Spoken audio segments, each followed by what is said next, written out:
This episode contains graphic descriptions of crime scenes which may be disturbing to some listeners.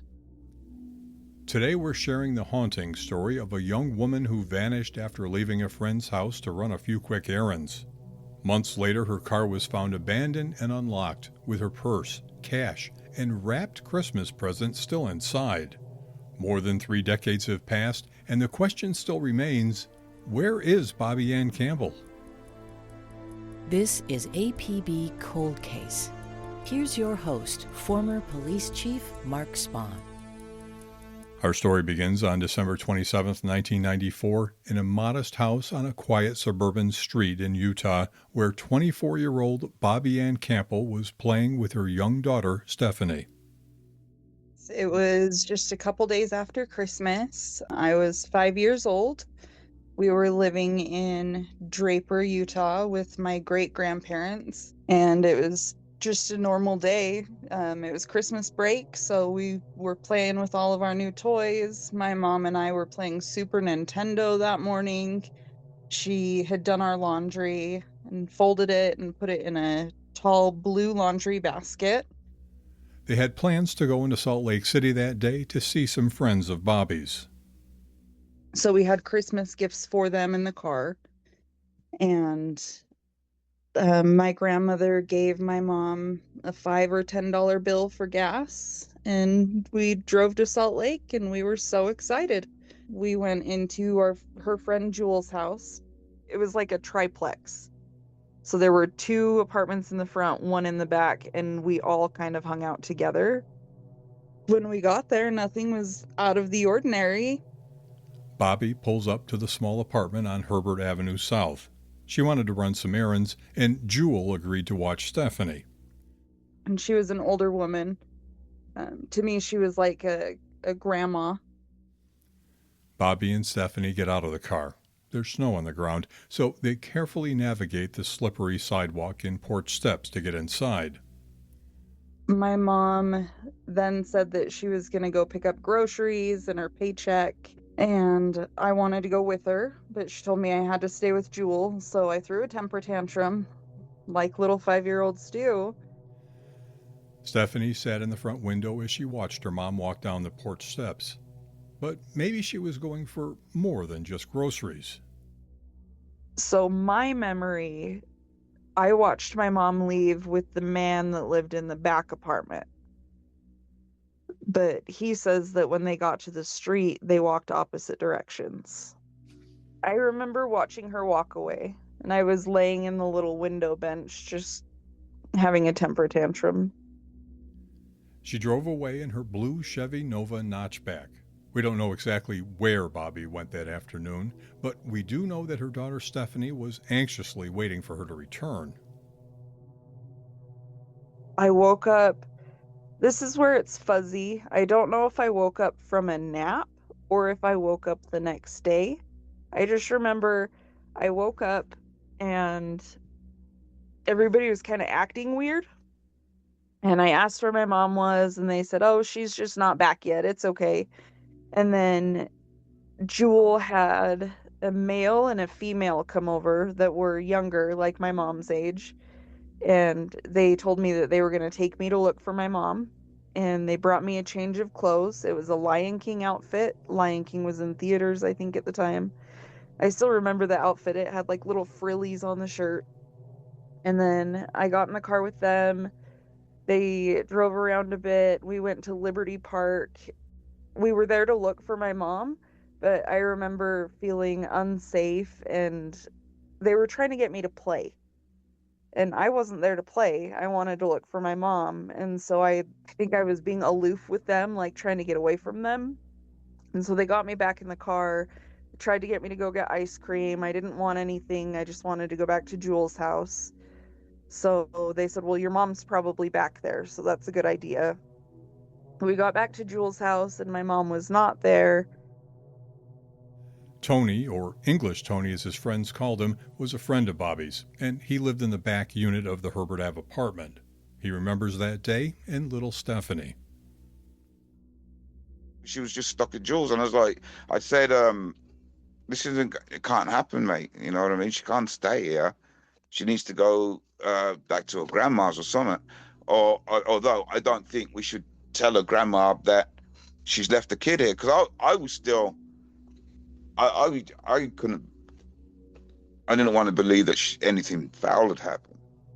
You know what I mean? But I was like, she's got to go to her grandparents or something. Someone's got to give. And I remember someone took her to the park for some reason. And I really don't remember. I remember them taking her to a park. And I had an argument with Jules about her grandparents. Like, she needs to go to her grandparents. This was like after, like, I couldn't tell you, 2 or 3 days. And this is where the story takes a strange turn. I asked Jewel if I could call my grandparents, and I remember her saying, "No, if you call them, I'm never going to see you again." And she would not let me use the phone. And at that point, I was scared. I knew something was wrong. So I waited for Jewel to leave the room, and I just grabbed the phone and I called my grandparents. And I told them that I didn't know where my mom was and I was scared. They're actually Stephanie's maternal great-grandparents, but she calls them her grandparents, and that's how we'll refer to them. And then they came to get me. But when they came to get me, Jewel wouldn't let them take me. She said that she had given my mom $40 for groceries, and that was the last of her money. And she needed that money back if I was going to leave. And so my grandma went to the car and got as much cash as she had and gave it to her, just to try to settle the situation. Then I got in the truck with my grandma. Stephanie waited at home in nearby Draper for her mom to come back. Grandpa called police. And what was weird is the only person that was looking was my grandpa. So it took a while to get the first missing persons case opened. I believe it took a week. And that's why there's discrepancies in the date she went missing. I believe there's one that says like January 7th. But that's just how long it took them to take my grandpa's report. He was going in there every other day saying, "Hey, she's still not home. She's still not home."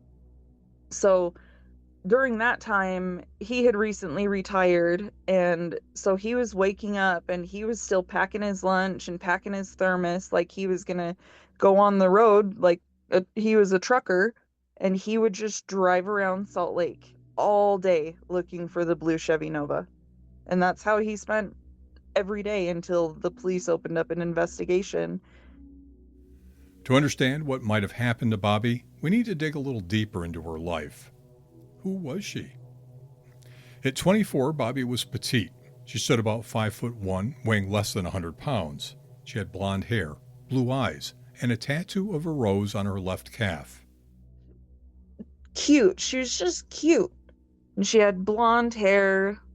She dyed it to be lighter, but it was naturally more of a strawberry blonde. She had the big hair with the 80s and 90s like everybody did. She wore the big earrings. She loved makeup. She would put fake makeup on me all the time. People remember Bobbi Ann as loving and deeply devoted, sometimes quiet and reserved, and at other times unpredictable, even a little wild. That contrast isn't unusual, but it can be telling, because sometimes those opposing sides point to a life shaped by struggles we don't always see on the surface.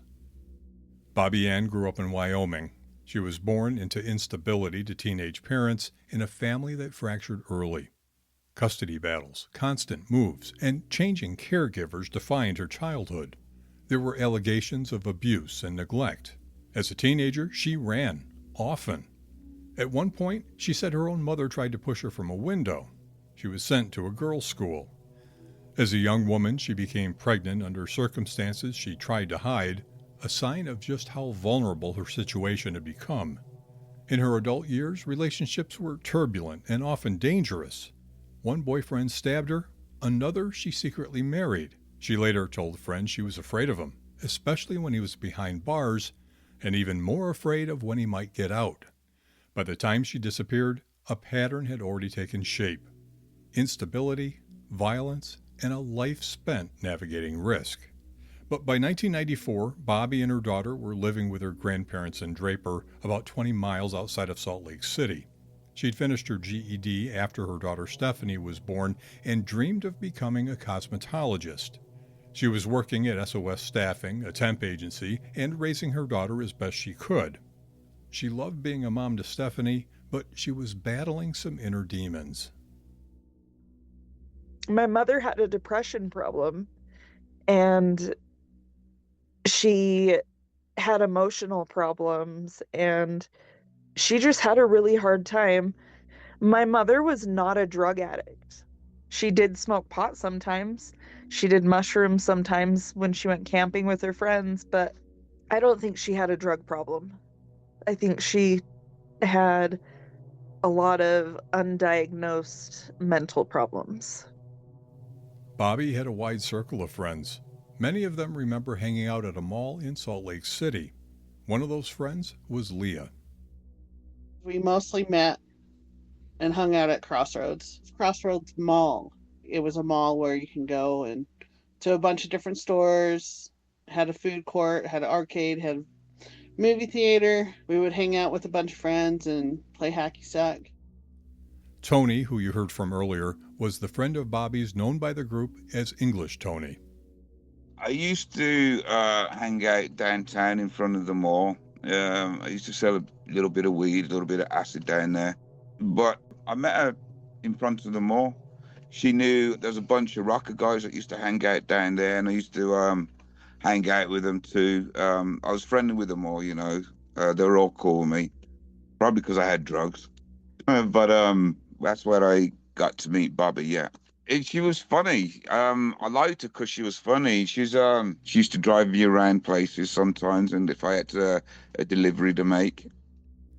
And just like in other parts of the United States in the 90s, there were a number of illicit drugs in use.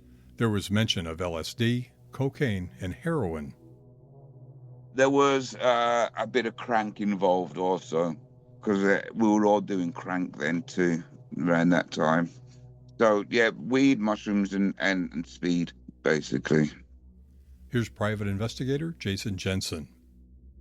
You know, back in the 90s, there was a wave of heroin usage in Salt Lake City. I was working at a law firm at the time, and you'd see cases come and go. And the cities always seem to have different waves, different periods of, especially drugs. We've seen it all. Bobbi's friend Leah did not believe that Bobbi was into real hard drugs. When I hung out with her, I knew she smoked marijuana, and I knew she did shrooms. But English Tony thinks it's possible that Bobbi might have experimented with harder drugs. I wouldn't put it past Bobbi to inject, because she was a bit wild. But as far as I ever saw, I've never seen her use a needle. And despite any possible drug use or mental health issues, one thing's for certain, Bobbi's friends all agree that she was a loving mother. I mean, Stephanie was her world. I mean, that's what mattered the most right there. You know, Steph was her number one thing. She really looked after her. She was a great mom.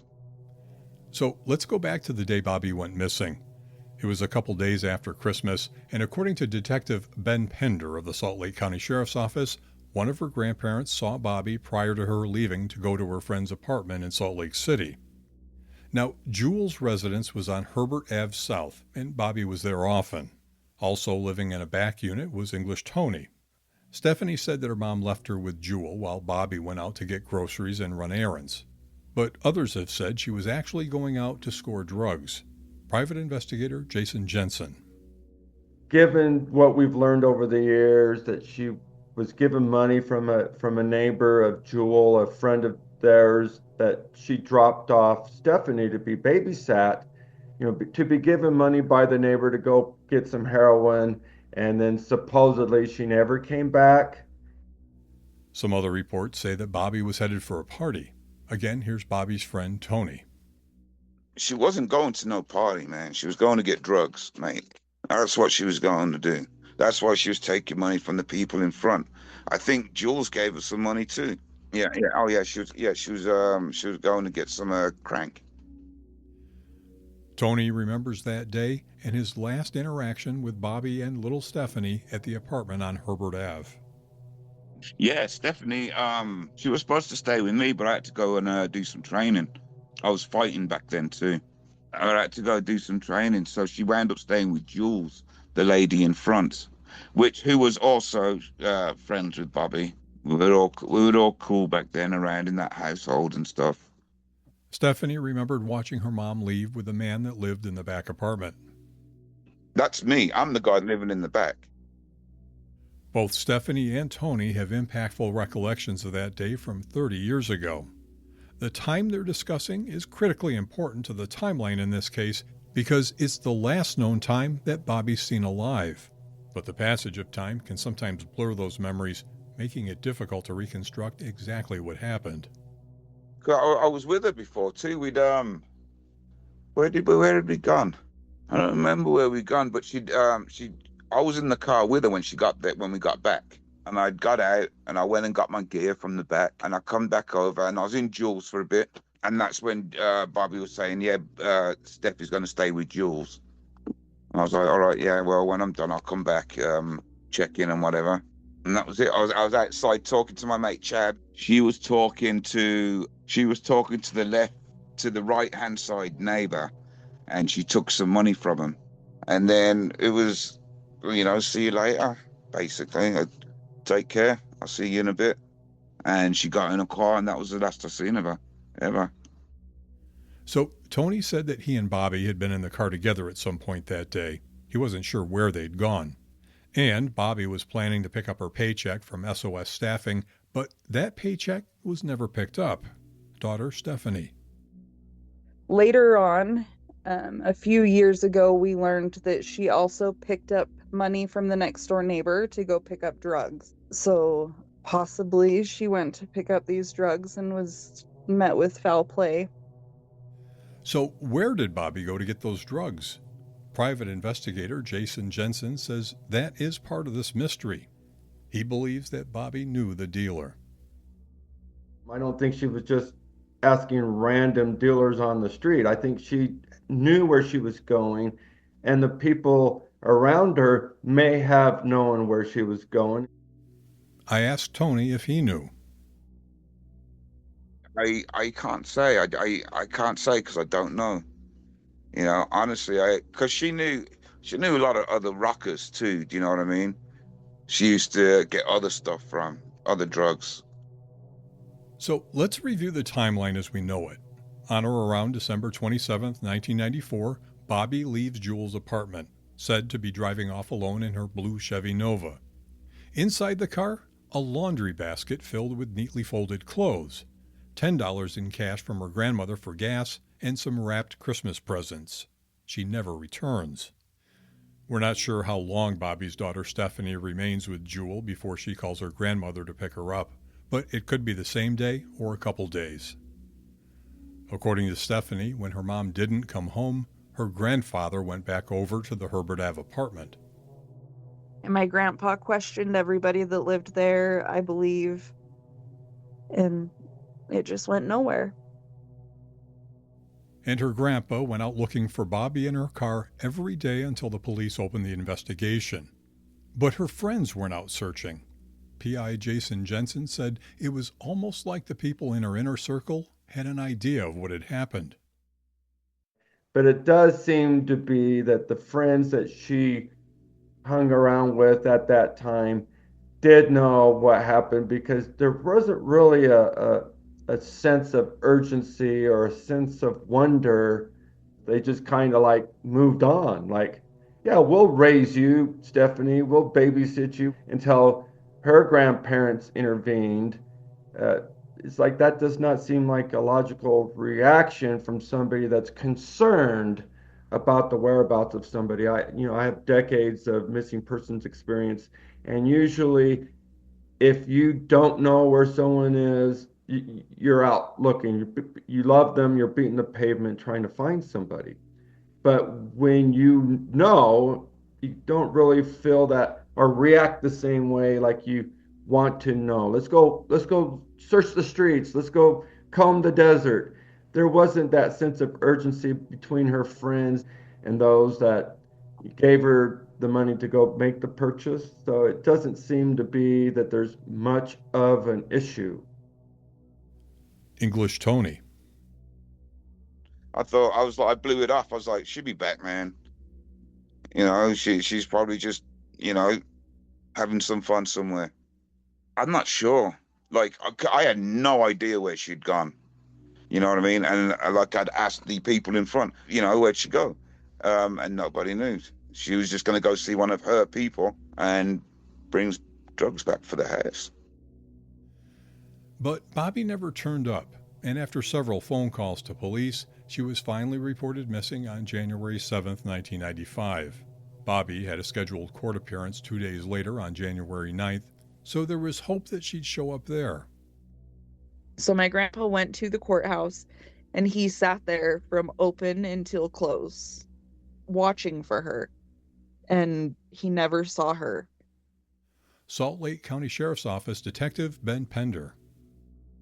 There was that confliction of whether Bobbi showed up or didn't show up in court in Lehigh, which is just a little suburb south of Salt Lake, as far as whether she did or didn't show up. Some people have checked and said she was there, and others said they don't have record of her being there. We don't have anything from the courts indicating that she was there. If she was there, Stephanie wanted to see the proof. And so I started digging, and I was like, well, show me. I need to see it. But there's no proof that she was in court that day, and my grandpa waited, and he never saw her show up.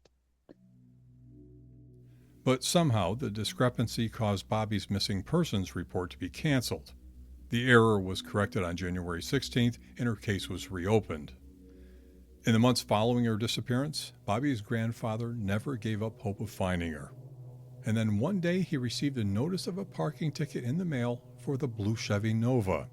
The location's ambiguous, but then he receives a second notice. So he got two. The first one came, I think, around like March, and the address, it wasn't a real address. They put the wrong address on the ticket. And so then a couple months later, he got another ticket, and then it had the address by the Jordan River, and he went there, and it was there. The vehicle was found on 283 South, 1100 West. So Bobbi's car is found in September 1995, a little over a mile away from Jules' apartment. But it's recovered in a jurisdiction different from where the missing person report was filed, and apparently no connection was made to Bobbi's disappearance. But is there some significance as to where the car is found?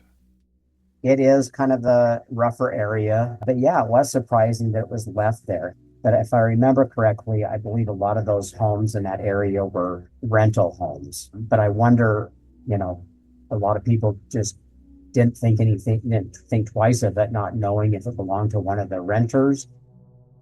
The car was found with the same items that were described by Stephanie as being in the car when her mom left 9 months earlier. The only thing missing were the keys. She didn't really carry a purse, but like her little wallet thing was, and her makeup bag was in there, the laundry was in there. Yeah, it doesn't make sense. The $5 or $10 bill was still in the glove compartment. There was a weapon found under my mom's seat. It was a large knife. My grandpa called the police and let them know about the weapon, and they said, well, you can dispose of it. We don't need it. And so he got rid of it.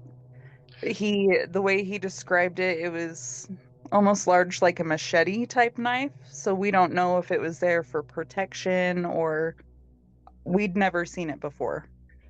My grandfather was on his own with investigating the car, because at that time, my mom was an adult. And so adults can just leave. They can just do that. So he did call the police and let them know that they found the car, and it was in his name, so it was his responsibility to take care of it.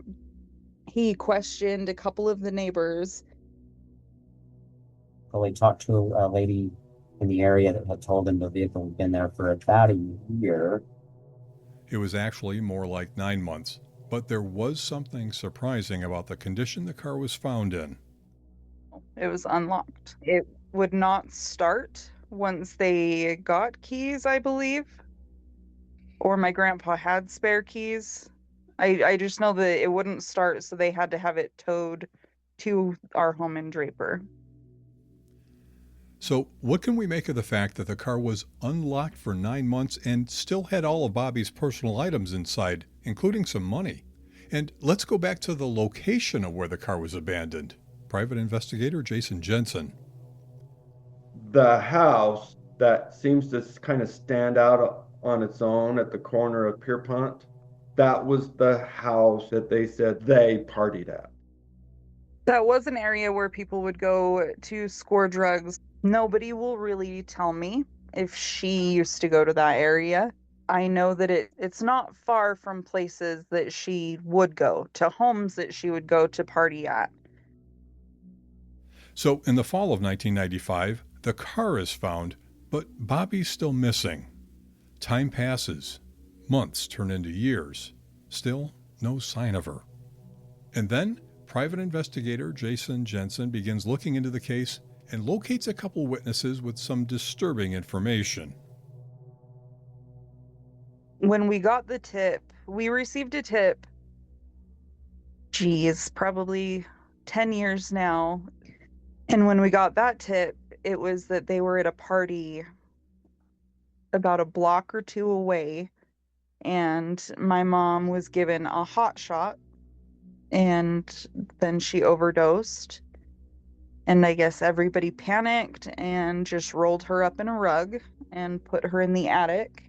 And then the person said that she was there for a few days until the smell got too bad.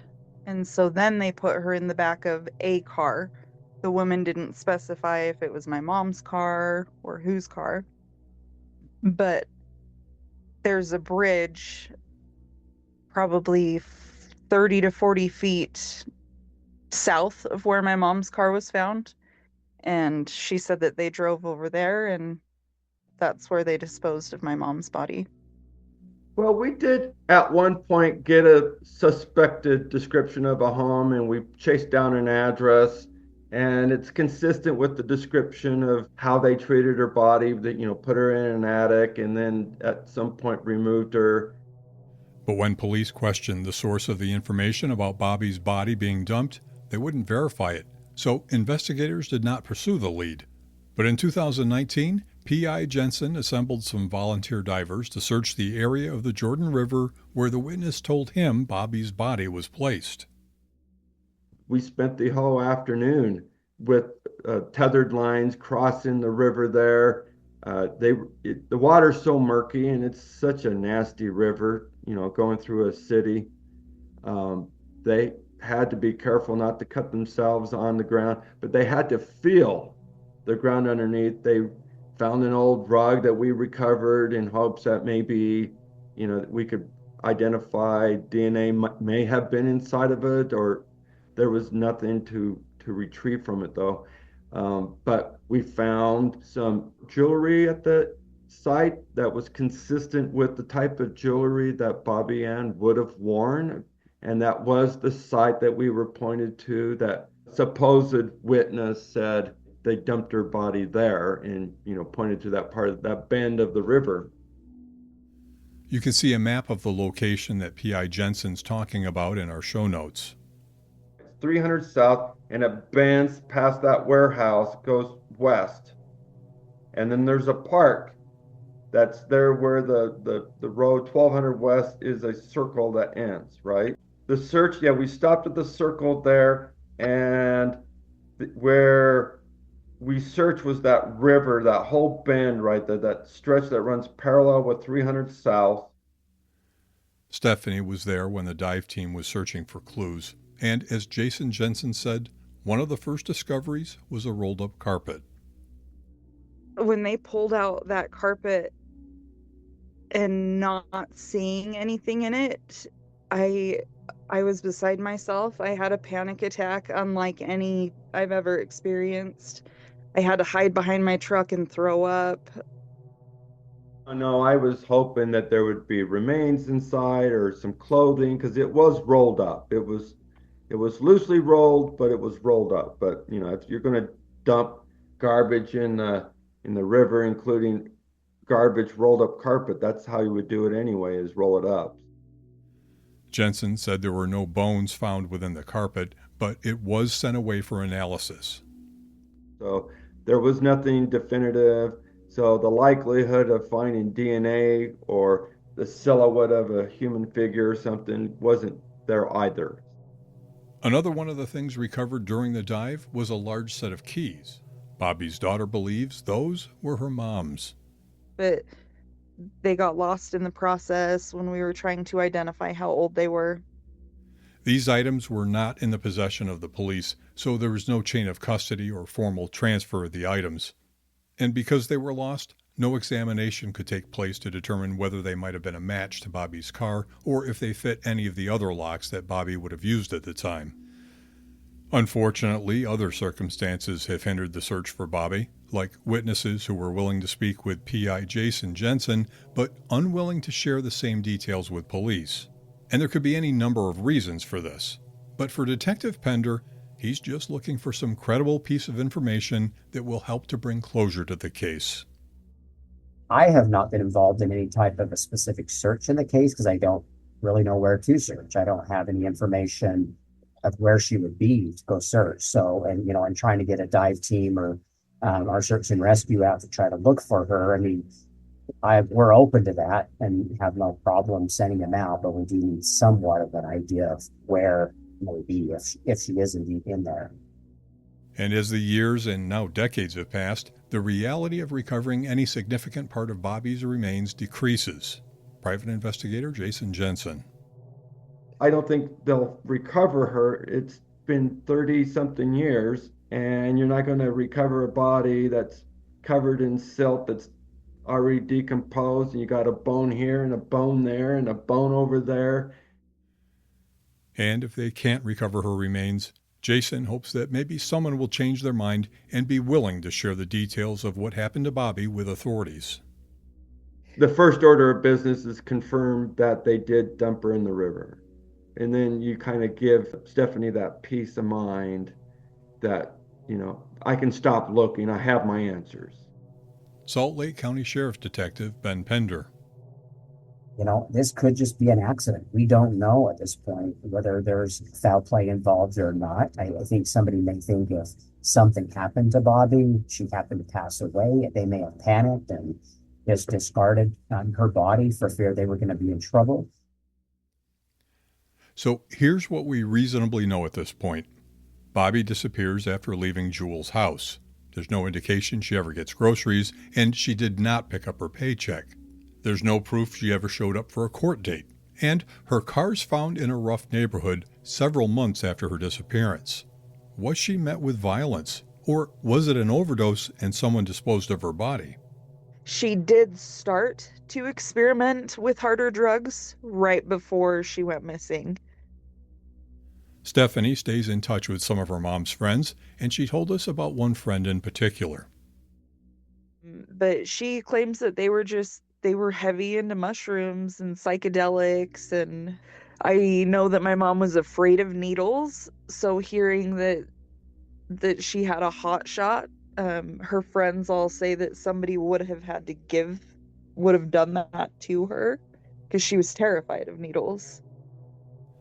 A hot shot is a purer form of an injectable narcotic or a high dose. That information made its way to police.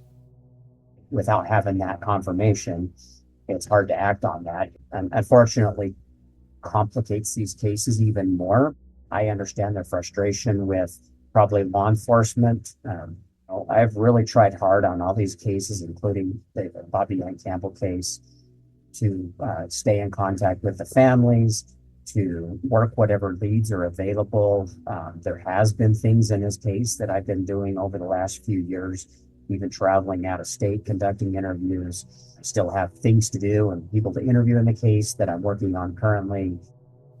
There's also speculation that Bobbi's feisty attitude might have caused her trouble. Her friend Tony. She had a mouth on her too, do you know what I mean? She just didn't care. She was wild. I don't know. Maybe she said the wrong shit to the wrong person, or she OD'd. I have no idea. Tony said that he'd also heard from a friend that Bobbi had died. She knew someone that said that they got to move the body because it started stinking. Yeah, that's my understanding of it. PI Jason Jensen also believes she died and that her death was drug-related. I think heroin killed her, so they're trying to say, oh, the heroin wasn't ours. But we may never have an answer unless Bobbi's found or witnesses come forward. So, what will move the investigation? Police and family say it'll be someone sharing information, and they agree this part of the investigation is not about drugs or disposal of a body. The statute of limitations has expired for those crimes. I just want the answers. A lot can happen in 30 years. I know that whole lives can change, and I want to know what happened. I need to know to heal. This is a fight I'm going to have until I know what happened to my mom. And if anybody has the answers, I need to know. Come forward anonymously. I'm not looking to get anybody in trouble. I just want to know. I want to give her a proper burial or ceremony like she deserves. And she was my mom. Bobbi's friend, Leah. Stephanie, of all people, shouldn't be going through this anymore. It's long enough. Come on, 32 years.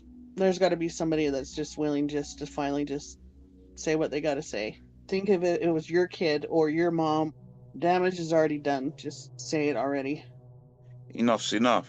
I mean, like you said, statute of limitations. Ain't gonna bother with you no more. I mean, let's get Stephanie some clothes. It's not just Stephanie either, man. I want to know what the fuck. You know what I mean? I still want to know. I love Bobbi, and I love Stephanie.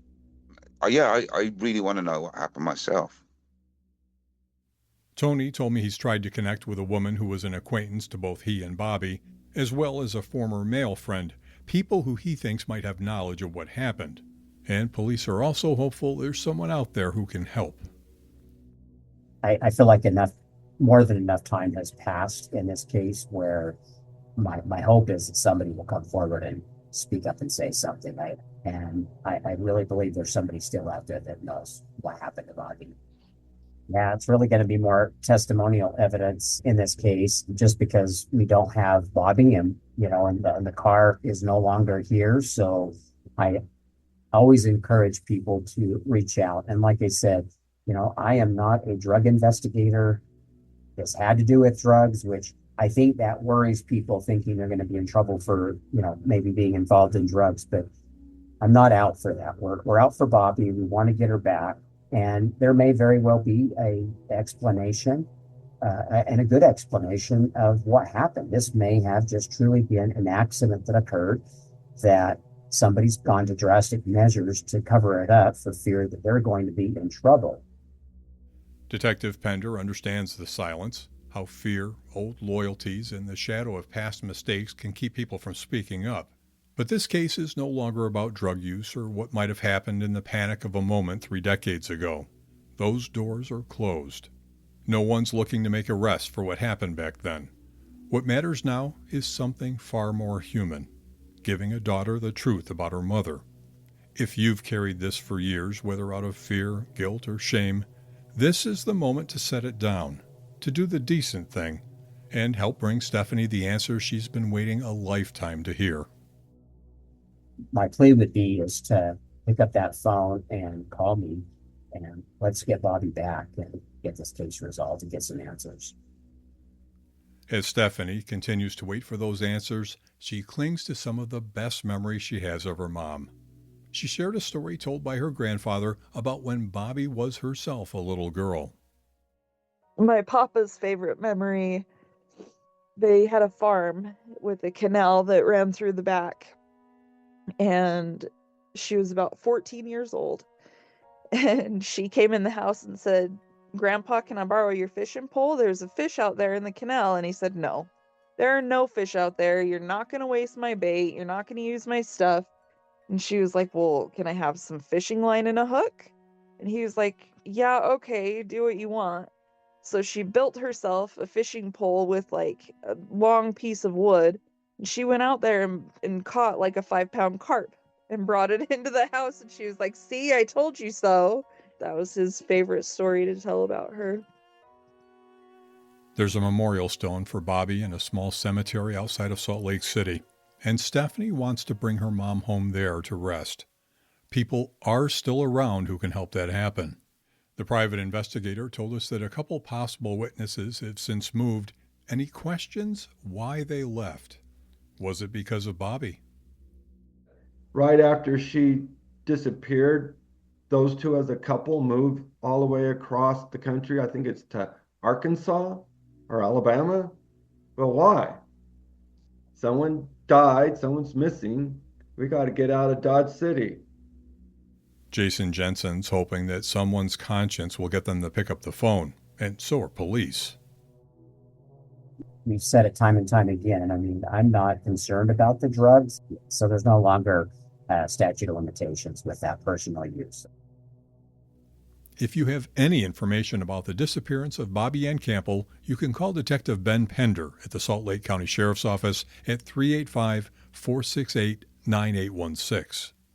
For photos, blog, and maps, including the location where Bobbi's car was found and where the search for her body was conducted, check out the show notes on our website. And if you or anyone you know needs mental health or addiction assistance, check out the resources tab also on our website at apbcoldcase.com. Thanks for listening to APB Cold Case. Tell us about your cold case at apbcoldcase@spawngroup.com. APB Cold Case is an original Spawn Group production.